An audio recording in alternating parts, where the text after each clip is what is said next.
Hi, and welcome to the news headlines at this hour. Guatemalan President Alejandro Yamatei said on Friday he has been tested positive for the new coronavirus, but he told a local news radio station that he feels well. However, in a televised address to the nation, Yamatei looked a bit out of breath. My symptoms are very mild. Up to now, I have body aches. It hurts more yesterday than today. Like a bad cold, the president said. I don't have a fever, I have a bit of cold and cough.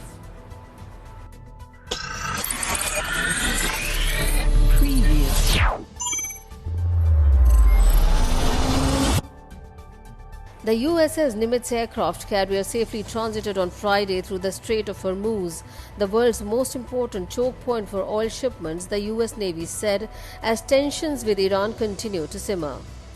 In a scheduled maneuver, the US sent the carrier and several other warships through the strait, the narrow mouth of the Persian Gulf, according to the US Navy's Bahrain-based Fifth Fleet. The Nimitz, America's oldest carrier in active services, carries some 5,000 sailors and marines. American aircraft carriers have for decades sailed through the international oil shipping route in what the US describes as the defensive operations aimed at keeping the strait open.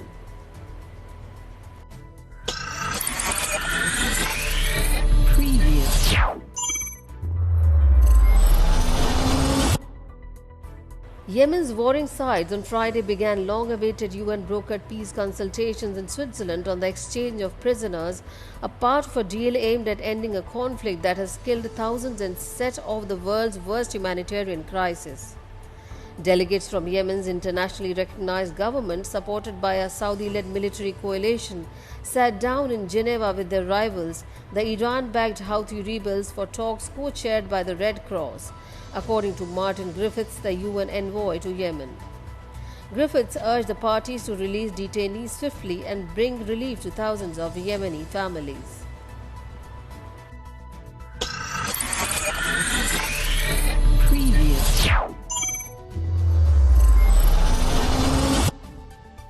The US has deployed additional troops and armored vehicles into eastern Syria after a number of clashes with Russian forces, including a recent vehicle collision that injured 4 American service members.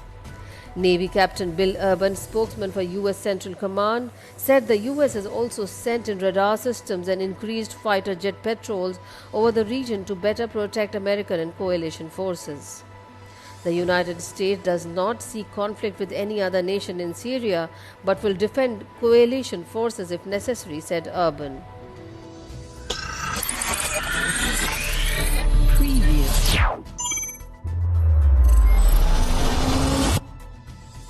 Two unpopular leaders, two powerful backers. Pictures this week of Belarus leader Alexander Lukashenko beaming for the cameras, leaning in eagerly to address an impressive Russian president, evoked another pair of 4,000 miles away and months earlier.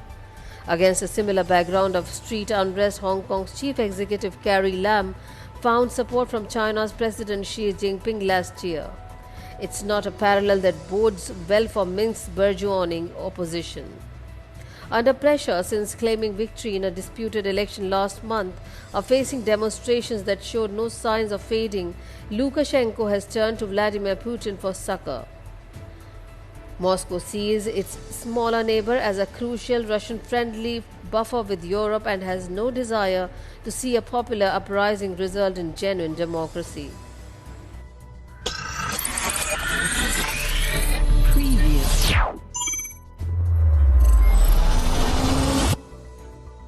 Despite a government ban on large gatherings to prevent the spread of coronavirus, scores of demonstrators protested outside the Moroccan parliament to denounce Arab countries agreeing to normalize ties with Israel.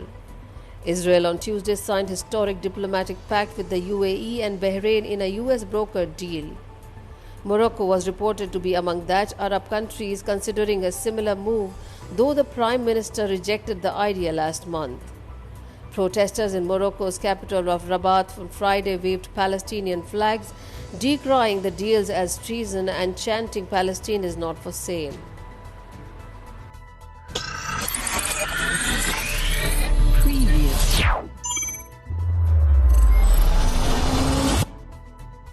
The United States will unilaterally declare this weekend that UN sanctions against Iran are once again in force, a move that risks increasing Washington's diplomatic isolation while also stoking international tensions.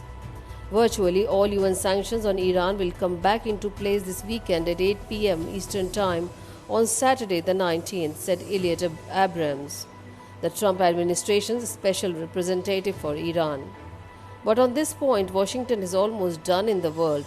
All the other great powers, Russia, China, and also the US's own European allies, have challenged the claim.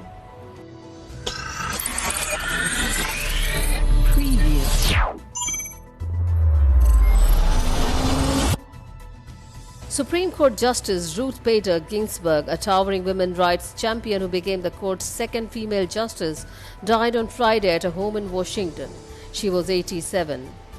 Ginsburg died of complications from metastatic pancreatic cancer, the court said.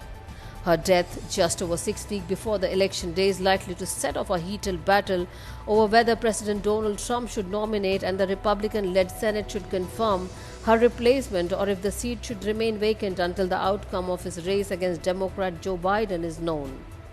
Majority Leader Mitch McConnell said late on Friday that the Senate will vote on Trump's pick to replace Ginsburg even though it is an election year.